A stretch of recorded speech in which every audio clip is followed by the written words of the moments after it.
And we are live. And I think we're just going to get right into this because we got a fun show for you guys today. Hey, everybody. Welcome to You Have to Watch This podcast. I'm Alan. I'm Ryan. And filling in this week for Devin, who is currently in Paris, getting ready for his wedding this weekend.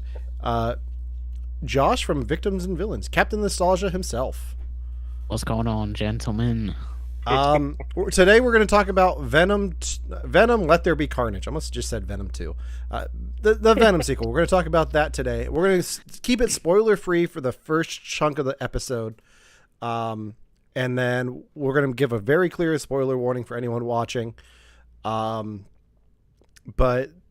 there's a new Marvel movie out, so we're going to talk about it. But before we get into that, Josh, Victims and Villains has a live stream event coming up later this month. You want to talk about that a little bit? Let people know what's going on? Yes, sir. So October 22nd, the festivities begin on twitch.tv/Victims and Villains. It's called Horrific Hope.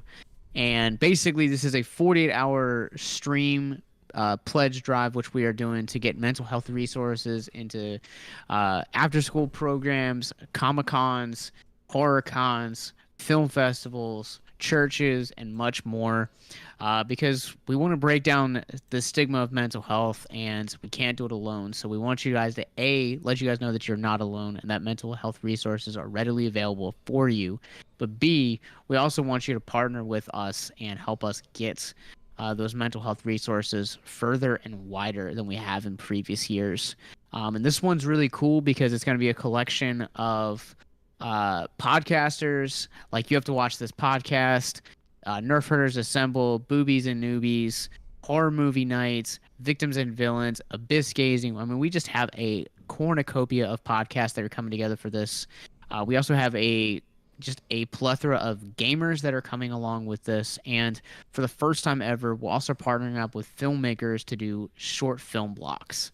Not only are you guys going to be able to see your favorite podcasts, support your favorite streamers, but you guys are also going to get to see filmmakers showcase their shorts. And the cool thing about it is it's all going to be horror. It's all going to be based around spooky stuff, with the exception of one Patreon tied in stream.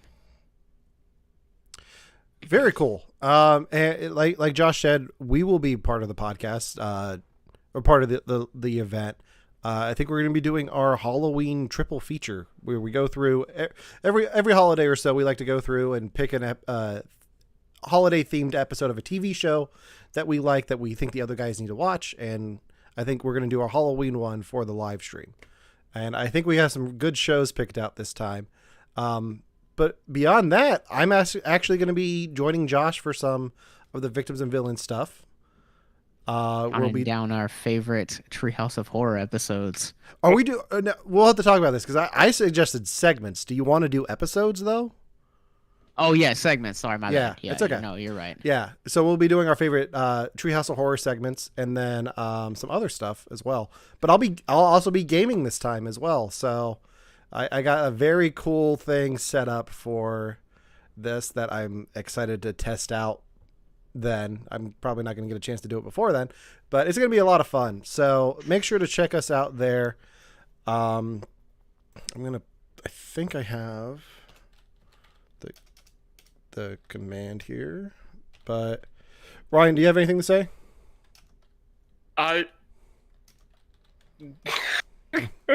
No, not really, unfortunately. Okay. Sorry, that was kind of on the spot. That's okay. Oh yeah. So to find out more about Victims and Villains, the links in the chat here on Twitch. You can find them on Facebook as well at Victims and Villains. It's gonna be a lot of fun. Now we've come to the part of the show where we usually talk about things that we watched this weekend. That's the whole point of this show today. So instead, I wanted to tie this segment into last week's episode because one of us actually saw Addams Family 2 this past weekend, and that was Josh. I'm actually alone for this one. Okay. Yeah, you're alone because I saw Venom twice, but I did not see Addams Family. I got my picture taken with the cardboard cutout, but I did not get... Social media has lied to me. I thought you saw it. No, I did not. But we talked a little bit. We talked about the first one last week. Just how was the sequel? Because I'm genuinely curious. So I actually hated the sequel, the 2019 precursor of this one. Okay. And I really wasn't a huge fan of it. Actually went back and revisited it before seeing the sequel because reasons, And I actually ended up liking it better on the second viewing than I did on the first one. And so the new one, in my opinion, like I just it's one of the bottom of the barrel films I've seen this year. It's probably 25 worst films I've seen. And if you guys follow me on Victims and Villains, and you guys know all the conventions and all of the film festivals I've covered this year, whether it's the film festivals or just regular films, I've seen a lot of movies this year, and Addams Family 2 is among the worst that this year has offered to us. It has no continuity to any of the original film. It stands alone, and it basically recycles the plot of the first film just in a completely mad scientist way. But the way that they do the mad scientist angle feels more along the lines of Despicable Me than it does actually the Addams Family. So it doesn't even feel like Addams Family in its delivery. Okay, well that's so to me, to try to get in my head like the way that you're explaining it, it kind of sounds like you said, Despicable Me, and take like Hotel Transylvania 2 and like sew them together. Kind of, yeah. Okay. That's pretty much what I figured from the trailer when they were doing the whole like, we're going to go on vacation. And I'm like, the way this first one panned out, I have a feeling this is just going to be a bunch of skits that they try to like put together on one storyline. It's like it's a complete and cohesive narrative.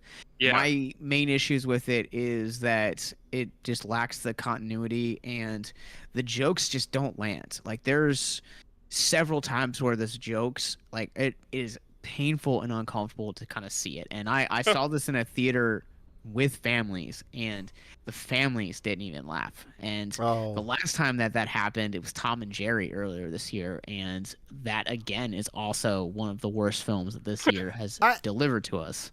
I still can't believe in the year 2021 we got a Tom and Jerry film. Like that just baffles me. I mean, they still made them. It was just direct to video. Yeah, I mean, I guess that's fair. Yeah, I guess it's. So, Josh, you get to the theater more than I do, and you see a lot more films like this. Would you say that this year has been very lackluster for family animated films, counting like Tom and Jerry and Space Jam: A New Legacy? Like, has there been anything that stands out to you in that genre?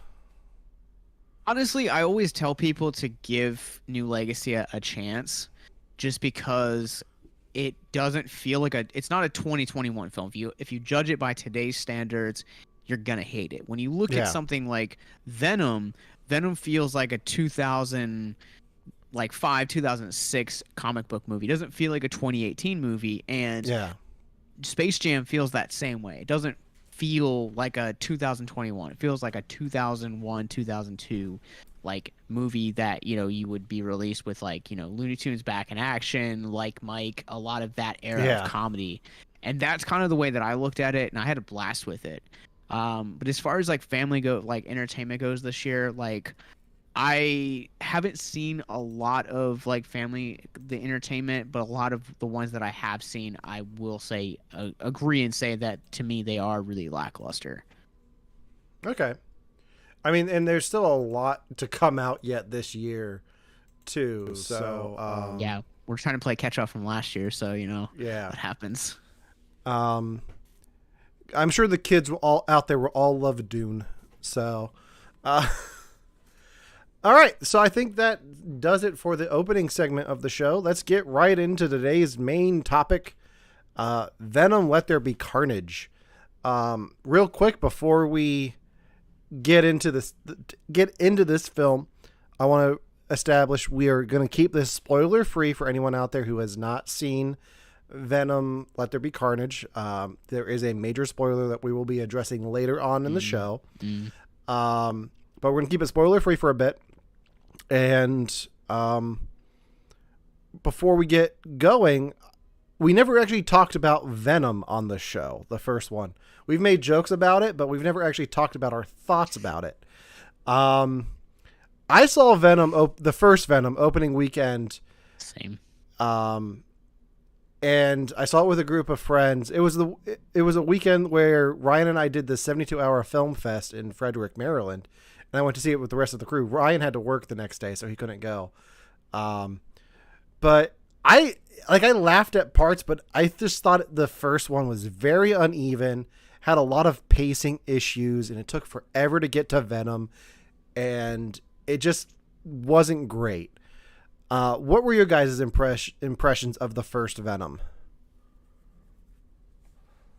There were definitely pacing issues the first time I saw it, but once it got to Venom, it took me about probably 10-15 minutes to just kind of embrace what they were doing and just have fun with it and not be too critical of it. So I mean, it just turns into like just like a fun, funny movie for me. I think I saw it at home. I don't really remember the first time I saw this. I think I saw it because you and Devin were pushing me to see it. Probably. I remember. I think that's, yeah. I remember you. I think part of the reason you didn't go see it with us opening weekend was I had just made you watch Spider-Man 3, and you were mad at me for that. So. Yeah, I mean, there's Fair. also that too.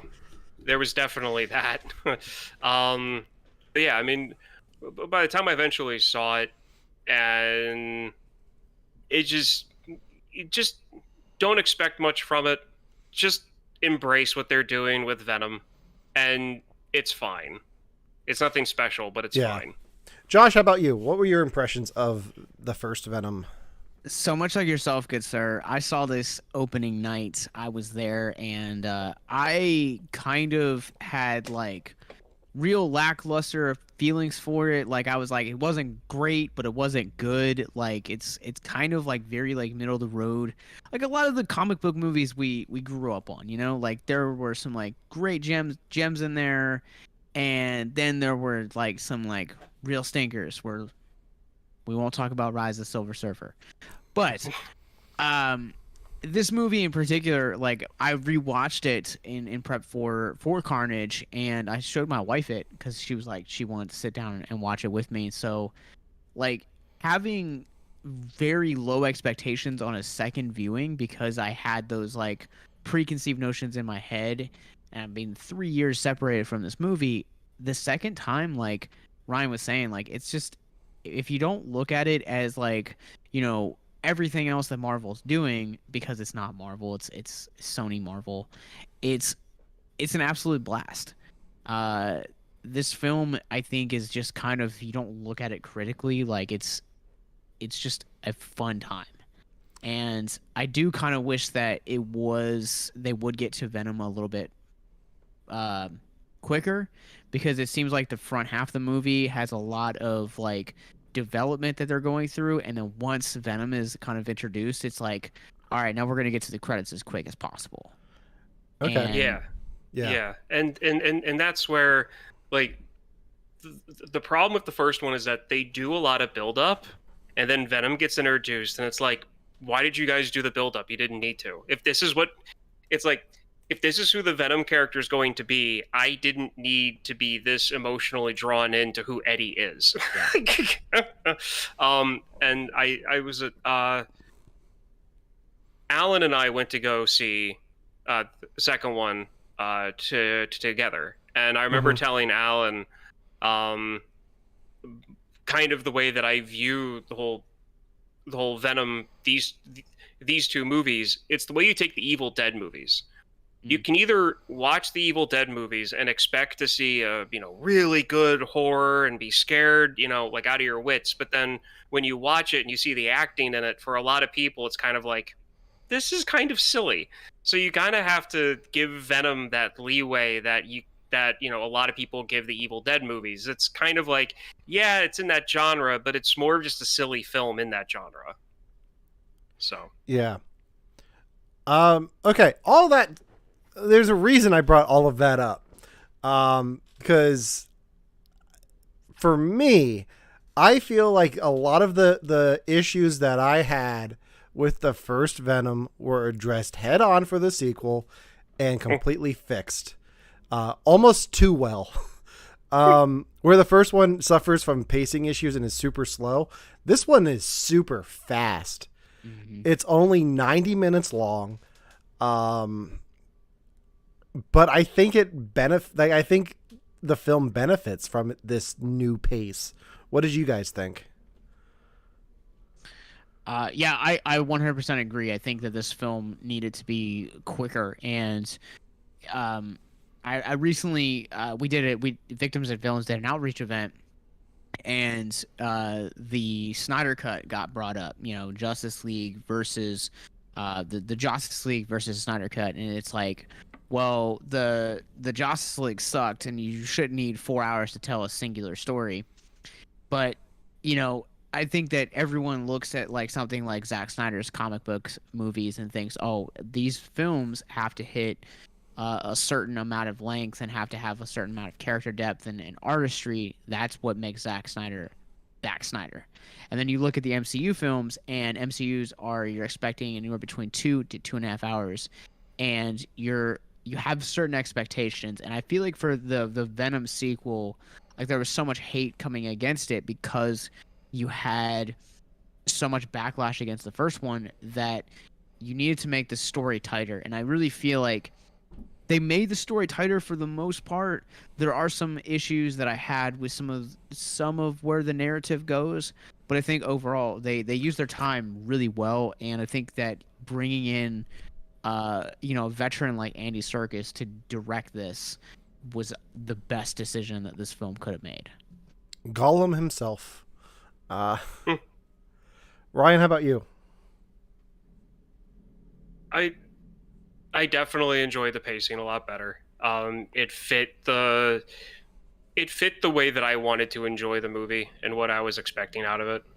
So I mean, it's pretty much what both of you guys said. Like, they fixed the problems, the storyline fit the pacing, and they worked on what they needed to work on, and they got it fixed.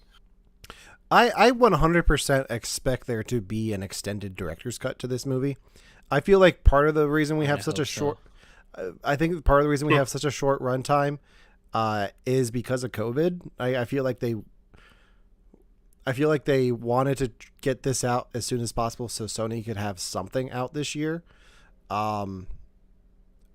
And I think that's part of the reason why it feels a little bit rushed in spots. But I completely expect there to be more of like just off the top of my head, the scene where they burn down the orphanage. Like, I'm sure there's more to that than them just walking away from a building on fire. Because that just seems weird.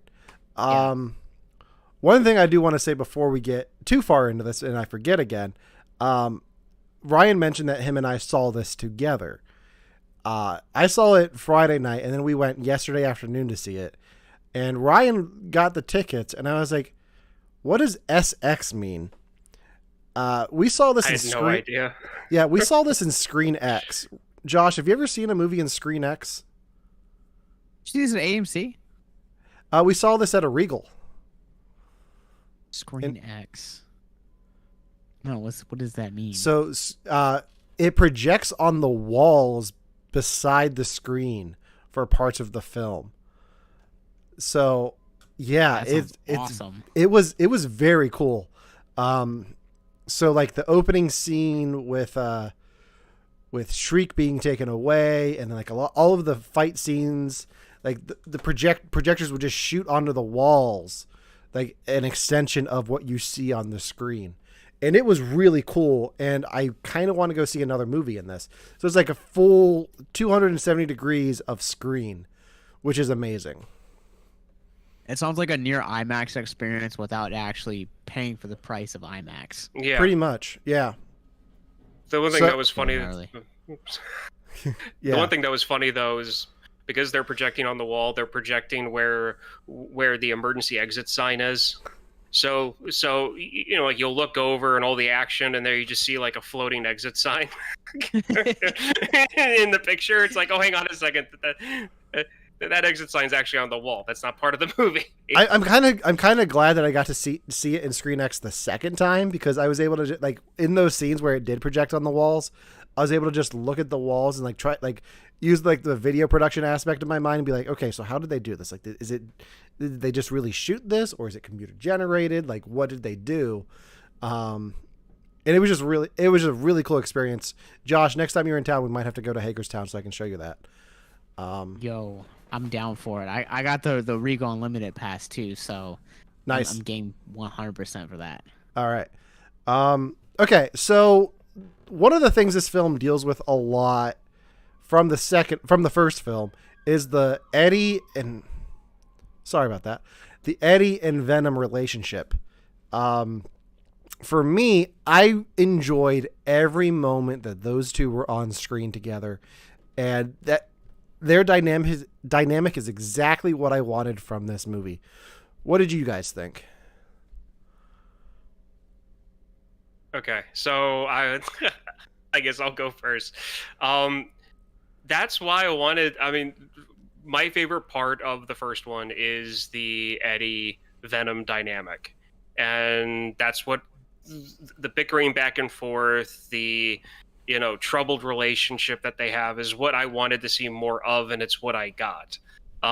They definitely went a little bit further than I thought they were going to, but I was actually kind of happy about it because it fit the brand of silliness that I liked in the first one. So I thought it was great. So can we get into spoilers, or can I? Let me answer this question. I'll try my best to answer it without spoilers. Okay. So their relationship is great. The second act of this movie, that middle part is the aspect of it. It's one of my complaints about the movie. I will be as vague as that, but overall, I really enjoyed it. To Ryan's point, like I really liked their dynamic and their chemistry. Like they worked really well to kind of have that odd couple sense of humor. Yeah. But I also think that like while it's one of the film's like strongest points, it's also one of the weakest points as well. Yeah, I definitely agree with you on the second act. The second act does have issues. That's probably the weakest spot of this film for me. And we'll get into that a little bit more in spoilers. Let's talk a little bit about Woody Harrelson as Carnage. Josh, what do you think of Woody Harrelson from Cheers as Carnage? My dude killed it. Absolutely. His hairstyle was a little bit goofy. I still have problems with the wig. It's a lot better than it was in that post-credit scene the first time around. Oh yeah, little Orphan Annie. Yeah. No, but I really think that like he brought like that right kind of like sinisterness to him, but also still had problems with like Carnage of the character, but that was mostly just because of the PG-13 rating. Like I feel like honestly like I was here for it, especially from someone that loves horror like and the macabre.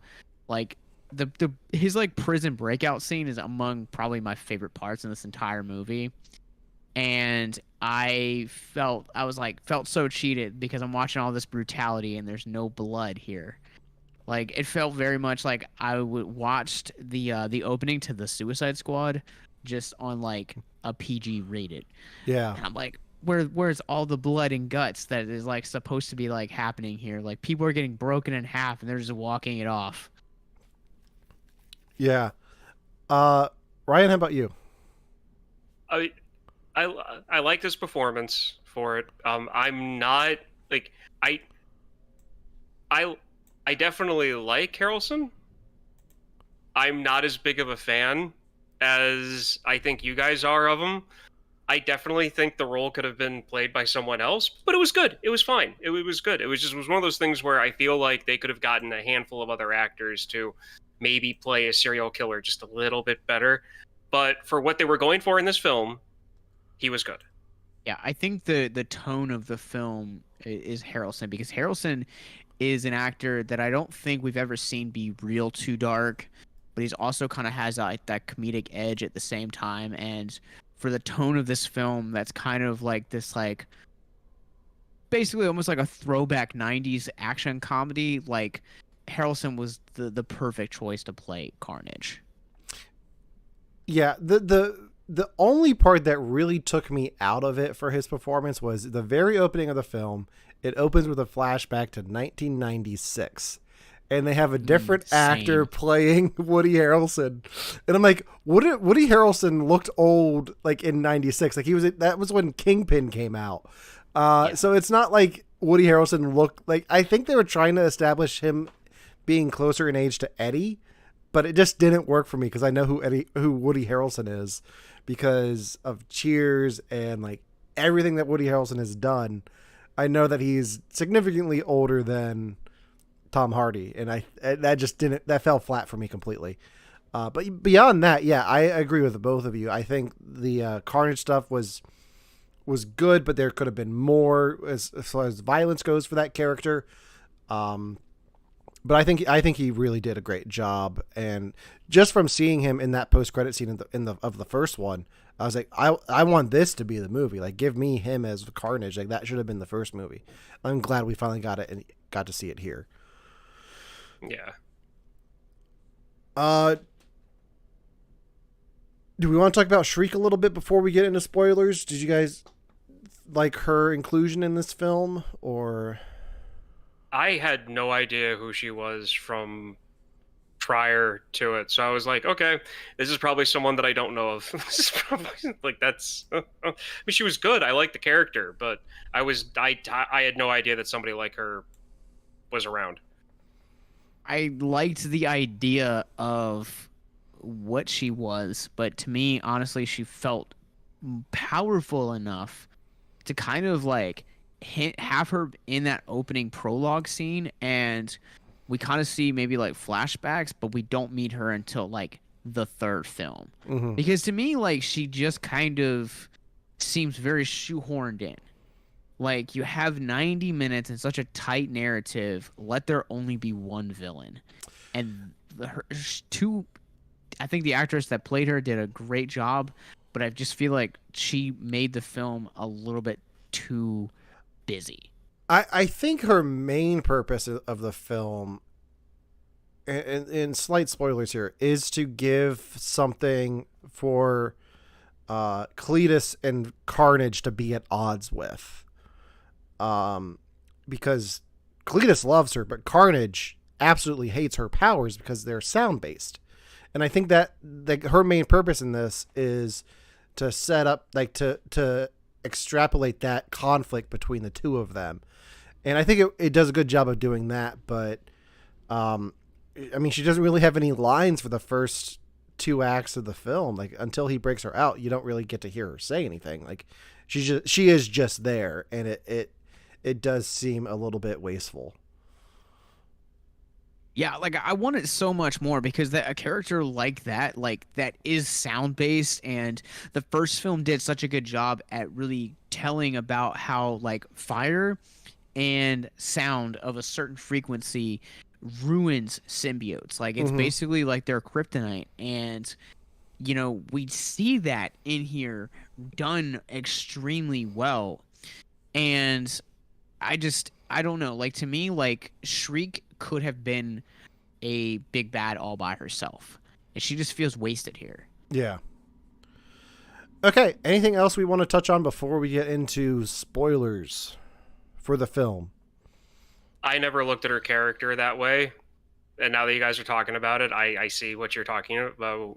Well, I see what you're saying, but I mean, as I was watching the movie, I didn't think. I just kind of just went with it. Okay. Sorry, I ruined the movie for you, Ryan. No. You didn't ruin it. I'll still watch it again with as much enjoyment as I did the first time. I just didn't, like, be like, yeah, no, she could have definitely held, she could definitely hold on as a villain of her own movie. Yeah. Okay. I think now is the point where we get into spoilers for the film. And in the film itself. Everything before the credits we'll talk about now. So if you haven't seen Venom, Let There Be Carnage, this is your spoiler warning for the film itself. We're going to get into some plot details and interactions. So if you don't want to know all of that, come back later. You can find us on all major podcasting platforms if you're watching us live, but let's get into it. So who wants to go first? Who has something spoilery that they want to talk about? Josh, I think you had something. Yeah. So I just want to throw this out there that maybe a suggestion that we go off live when we get to the big spoiler. I think that's the plan. I think we're gonna go offline. Because I worked my tail off not to be ruined, not to have that ruined. No, that is the plan. Else. We will, if you want to know, we'll go offline for that. But for this segment where we're not everything before the credits, we'll talk about. All right. So honestly, let's talk about the good. Let's start off on a good note, and kind of expanding upon the fact of bringing Andy Serkis in. I think. How do you guys feel? Do you guys feel like the visuals were done a lot better for this one? Yeah. Yeah. I mean, I don't really know his stuff as a director because he's done this and the Mowgli movie. Is that what else he's directed? So he's done. This is his third feature. He's done Mowgli. He's done this, and then he did a film that came out right before Mowgli that was a romantic drama starring Andrew Garfield, if I'm not mistaken. Breathe? Yeah. Yeah. Okay. Yeah. But, I mean, he also was, I think, first unit director or assistant director, one of the other two, but the new Hobbit trilogy, he did a lot of camera work with that. So he's done things on this grand scale that we've seen before. Yeah. I guess I haven't really seen the Hobbit films and I haven't seen his other stuff, but I enjoyed it. I like him as an actor. I think what he did with this film is really good, and I want to see more from him directing. Ryan, how about you? Yeah, I mean, I definitely like his stuff as an actor. You guys were saying Andy Serkis. I'm not the best, names of actors or directors and putting faces with them. If this is the type of stuff that he does, then yeah, I'll be interested in seeing what he does going forward. The visuals and just the detail of the way the characters looked, I feel like were better in this one than what the last one was.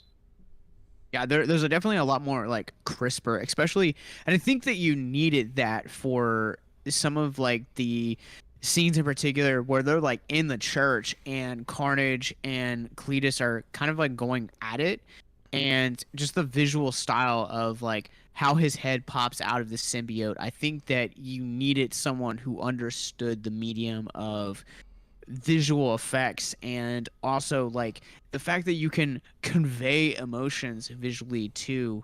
I think that sometimes that stuff kind of got lost, and I think for as much issues as I have with this particular scene, there's another scene in here with Venom that he's at the rave, and it's when he takes the microphone from the DJ at the time, and he basically gives this whole monologue about how Eddie was wrong, and everyone's gonna accept him for who he is, but his genuine emotional state looks so much better because you have Andy Serkis in here, and I think that they invested a lot more with the mocap, it feels and kind of got to emote a lot of better stuff than just what we saw in the first film. I think the mocap is definitely the key to that with Andy Serkis, because he's the founding father of motion capture, because Smeagol and Gollum, they were he was there when they built this technology for those films, and he has so much experience with it, with those films and then Planet of the Apes. He's the go-to guy when it comes to this stuff. So I think having that expertise behind the camera for that unit of stuff, and just having that experience behind the camera really reflects on camera later on down the line. So as someone who doesn't know, I Yes. just know that he did these characters.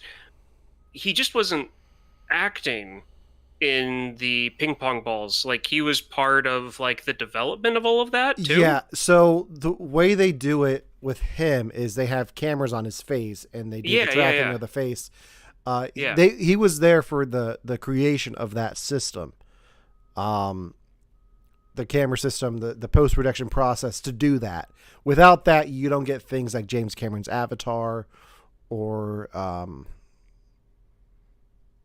mean, he was also a big help in kind of like the progression of even how we see Hulk in the MCU. yeah. When you go through the original Incredible Hulk from 2008, like, he wasn't involved. I mean, he didn't get involved, I don't think, until Age of Ultron, but you look at like Age of Ultron until Endgame, and you just look and see how much better they were able to convey emotions with that character.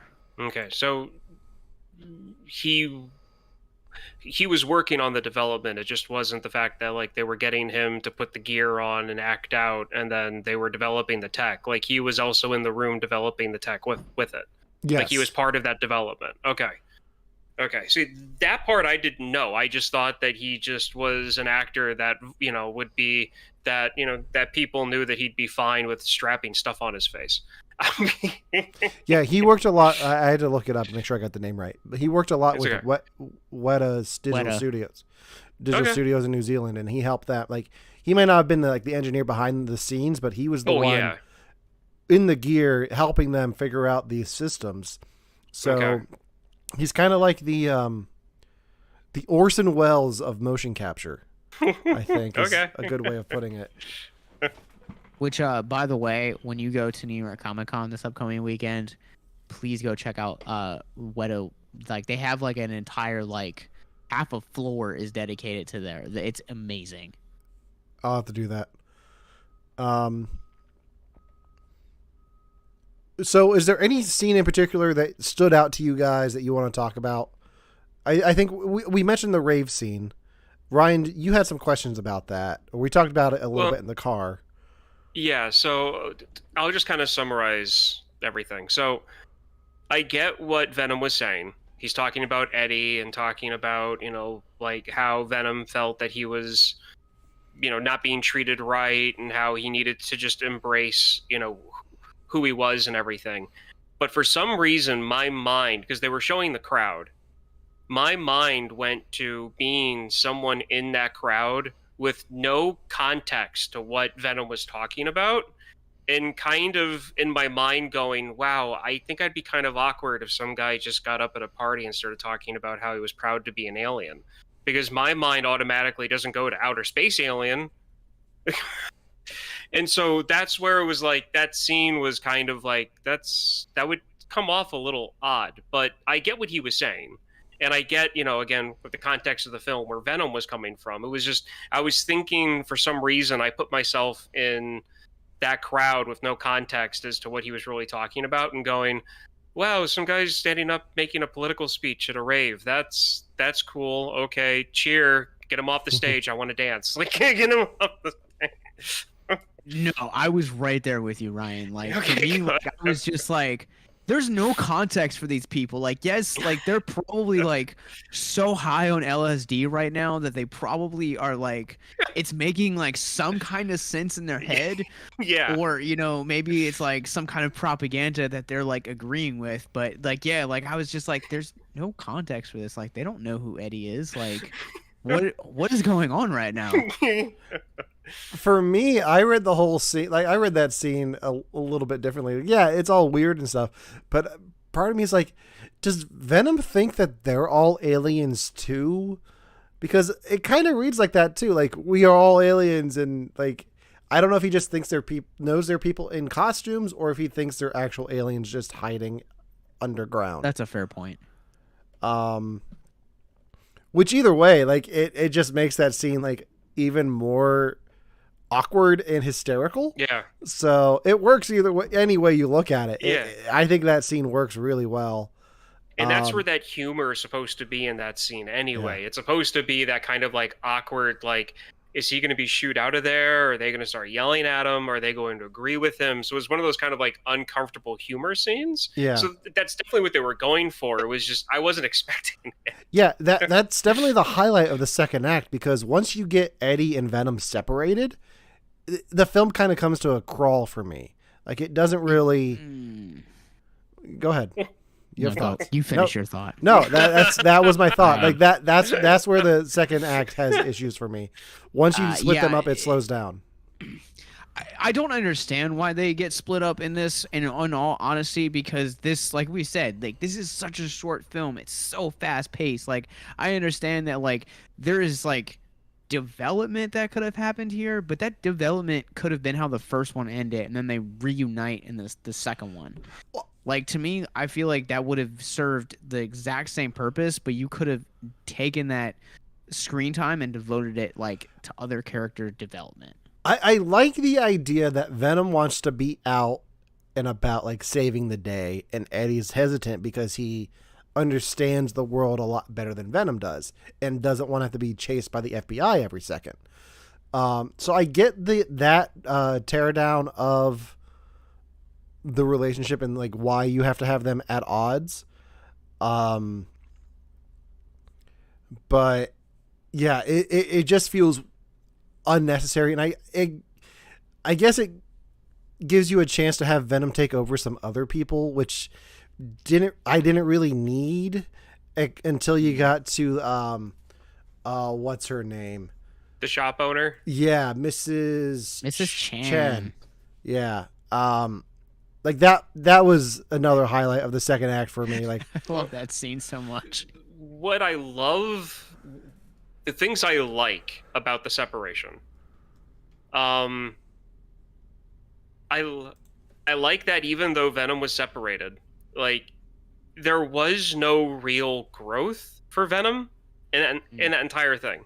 It was just Venom being able to like go out on his own. He didn't learn anything about the planet, about being on Earth and like the customs and cultures or anything, because he killed 3 people. Yeah. So I mean, so like he didn't really learn anything about like the reason why Eddie was hesitant for them to go off and save the day the way Venom wanted to were the exact reasons as to what happened when Venom was out on his own to those 3 random people. And Venom didn't learn anything for that. So to me, that's where the humor is there. But at the same time, that's like, you had a perfect time to develop Venom to be a little bit understanding of where Eddie was coming from. And they didn't do it.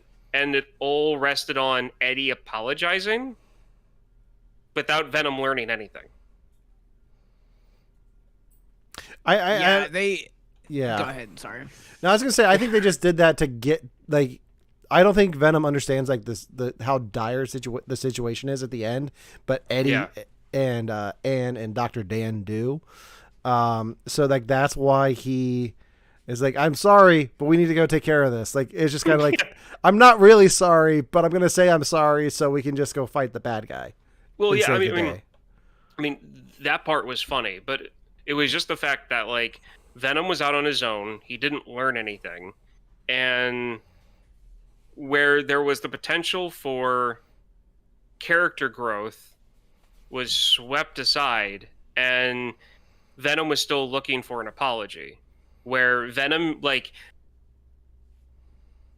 more cases than not, the common thinking is that when 2 people have a problem, usually they're supposed to come halfway back to each other, and they both end up having to apologize about something. That didn't happen with this, because Eddie had real concerns about what would happen if they just wanted to go out and do what Venom did. And that scene, though, where Eddie was trying to apologize real quickly was hysterical, because Eddie was trying to deal with, like, a 5-year-old. More or less. Yeah, no, I 100% agree with you. I think too that like this movie kind of takes the option to be like, okay, well, we developed Eddie so much in the first one, we don't really have to do that here, and we can really just play on laughs. And so it seems like any development that you could have had to further his character you don't get that because it's played for laughs. When you look at something like other Sony movies, like you look at Spider-Man, this Spider-Man duology that we've gotten so far is a great example where here you have Tom Holland's Peter Parker has development, has already established, being a super wanting to be an Avenger.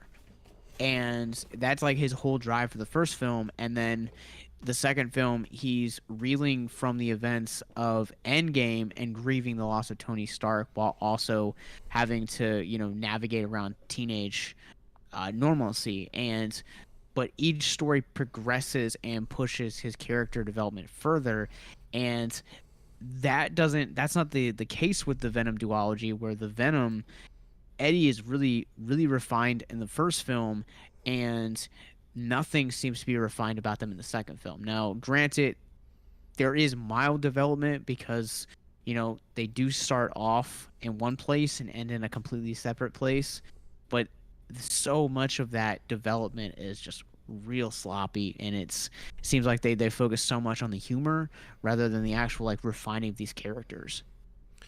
Yeah, and which is, to be honest, even though I'm talking about, kind of crapping on, that whole thing with Venom being on his own and not getting any development, I wanted the laughs in this movie. So, like, even though I'm critiquing this, like, this is kind of why I wanted to see this movie anyway, was for the humor. Yeah. So part of me wonders, like, if there is an extended director's cut of this, if how much of that character development is in that and just got cut to get this film out when Sony wanted it out.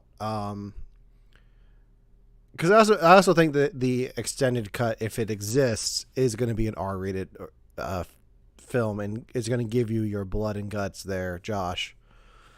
I hope so. There will be carnage in that one. Yeah, for a film called Let There Be Carnage, there's not really much carnage on screen, just the character carnage. So we talked a lot about the humor. Was there a moment in particular that stands out to you guys the most as your favorite comedic moment of this? Ooh, that is a great question. The Mrs. Chan scene particularly, I think, was like almost had me in tears. I really liked that one. Okay. And then probably the ending where they wake up on the beach, I think, was just really funny too. Okay. Ryan, how about you? There are so many scenes. There are so many parts to this that I was laughing all the way through. For me, go. For me, it was like the start of their fight in the cathedral, because first you have Venom being like, "Oh shit, it's a red one! Like, this is way worse than I thought," and then like he comes back out to fight, like, "Time to die! Yeah, we're gonna kill him. No, we are about to die!" Like, that was like, same. That was a good one too. Yeah. It had to have been where Venom was making breakfast and completely destroying the kitchen while Eddie's, just sitting there. But a joke that I started to laugh at and I stopped because I had to think about it for a second, and then that's when a joke that's when a joke dies for me, when I start to chuckle because it's funny on the surface, but then I think about it and then I'm like, oh, okay, my giggles are gone when that happens. But it's when he called the chickens Sonny and Cher. Yeah. How much time has Venom spent on Earth? The internet's a real thing. I mean, it's been a year. It's been a year. It's been a year. Okay. I know that the internet's a real thing, but would Venom be obsessed with all the things on the internet and all of the things that Eddie has in his head, and Eddie learns in that year of all of the names that Venom, a being of his type, would name two chickens Sonny and Cher? Like, isn't there more modern reference they could have done for the chickens instead of Sonny and Cher? Sonny and Cher And this is where And this is where my mind, like, I was like, oh, he called him Sonny and Cher, haha. I'm like, hang on a second. Like, hang on. It was just, I don't know, it didn't fit. Like, it felt weird. I don't know. You guys can take that for what it is. Well, so I also think that there's a couple of reasons why, and I think that, like, while there are more dynamic duos, there's also, like, some of those dynamic duos are bound in copyright, so you can't say them. Like, I would argue that, like, Batman and Robin obviously is one of the most, like, dynamic duels. Like, I mean, you could have, like, named it like Jack and Jill, like Sonny and Cher. Like, yes, it seems like so random, but we also see after the go ahead. To me, it's not random. Like, I just pulled up the lyrics to "I've Got You, Babe," and like the whole thing's about like being together. Like, they're stuck with each other. So like the whole thing of Sonny and Cher and "I've Got You, Babe," like it works really well for their dynamic. There are other bands that have done songs that are similar to that. I mean. Yeah, but just the "I Got You, Babe." Like, I think named Huey Lewis. This chicken is named the News. I don't want to spend the next Huey 5 Lewis minutes and the News debating the has names that. of the chickens. Like, I'm just saying that for a movie coming out in 2021, and for a character that is like Venom, I get that randomness is part of the character and part of the humor, but it's like if they made this movie in the 90s and he looked over and named the chickens Abbott and Costello. It's one of those things where it's like, oh, I think we're reaching the end of the usage of those characters as a joke. okay, Ryan, I have homework for you. When the podcast is over, I want you to just look at a picture of Eddie and Venom together and just listen to "I've Got You, Babe," and just picture them duetting. I know the song. I've seen Groundhog Day. Jeez. It works for their dynamic. Moving on. How do we feel about the final fight scene in the cathedral? Worth it. Right. Yeah, I liked it. Visually, it's absolutely stunning. I think that just the visuals again really up their game. It's gorgeous. It's great looking. My main question is there's a couple times where Carnage calls Venom father. Is that like figuratively speaking, like actually speaking? I think it's because he was born of the Venom symbiote in Cletus. Mm-hmm. Yeah. Okay, all right.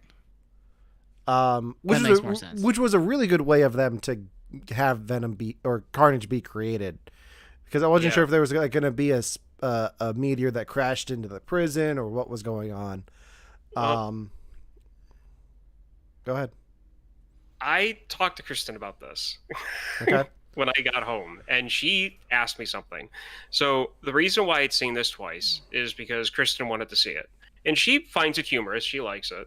So the first thing she asked me was Carnage one of the other symbiotes from the lab, from the first one? And I said, no, he came from Eddie biting Woody's character. And she goes, and she kind of looked at me like, how does that work? So I haven't seen the first one again since I watched the second one. Are there any lab specimens still around before the lab gets destroyed? No, they all die. It's Riot and Venom are the only two that survive and find hosts. I think what happens with Carnage's creation is it's the death sentence chemicals that react with the symbiote and bring it to life. Yeah. I think that's how it happens. Like the little bit that he has in the blood that he ate from Eddie, the blood that he drank from Eddie is what creates him with those chemicals as well. So yeah, and that makes perfect sense. It was just one of those things where it's like she brought that up, and I was like, oh, hang on a second, is there a plot hole here? Because I couldn't remember what happened to the lab, and I couldn't remember how many specimens they had. Yeah. So I was like, why couldn't they have just done that instead of doing the whole like, vampire-esque thing? But it's whatever. Yeah. I also bring it up because I don't know enough about the comics and was curious if you guys knew anything about the relationships in the comics. The way that I see the movies compared to the comic books, it's one of those things where if they want to go their own route on something, then I'm perfectly fine with it. I feel like the Carnage symbiote does spawn off of Venom in multiple stories. Like I feel like that's how the 90s cartoon did it. But it's been at least 10 years since I've watched that. Yeah, it's only been 10 years since I watched the. I know. I just haven't done it. I might though. I've gone back and rewatched it. It still holds up if you're a Spider-Man fan. Oh yeah, definitely. Okay. Anything else before we wrap up the stream and move on to another topic? No, I think I'm good. I mean, unless you guys want to talk about like Anne and Dr. Dan real quick. The only thing I can really say about Dr. Dan is one, or I guess two things. One, it's weird that he has the same name as my chiropractor that I called Dr. Dan. And then like my favorite moment with him was at the end when Venom's like, "Bye, Dan. He's a nice. I like him, but he didn't really seem necessary for that whole thing. Like, if anything, he was more of a hindrance." Yeah, I to me, like I bring him up because like much like Shriek, I feel like they didn't really need to be in this movie. They just kind of felt like comic relief, but if you took them out, like you could use that same comic relief for another character. I mean, I feel like the Anne and Eddie relationship was so important to the first one, you have to address it. And I think they did a good job of not relying on it too much for Eddie's story. Like using her as a friend, like her as his lawyer, I think was a really smart move. And I also think part of it was just they wanted to bring back She-Venom for that little bit.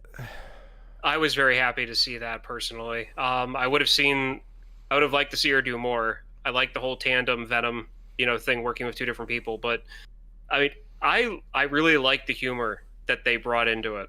I think the best part of that humor was Dan on the catwalk going sound and fire without the sound, and he's pouring like paint thinner or whatever that was on on Carnage. All right. Anything else?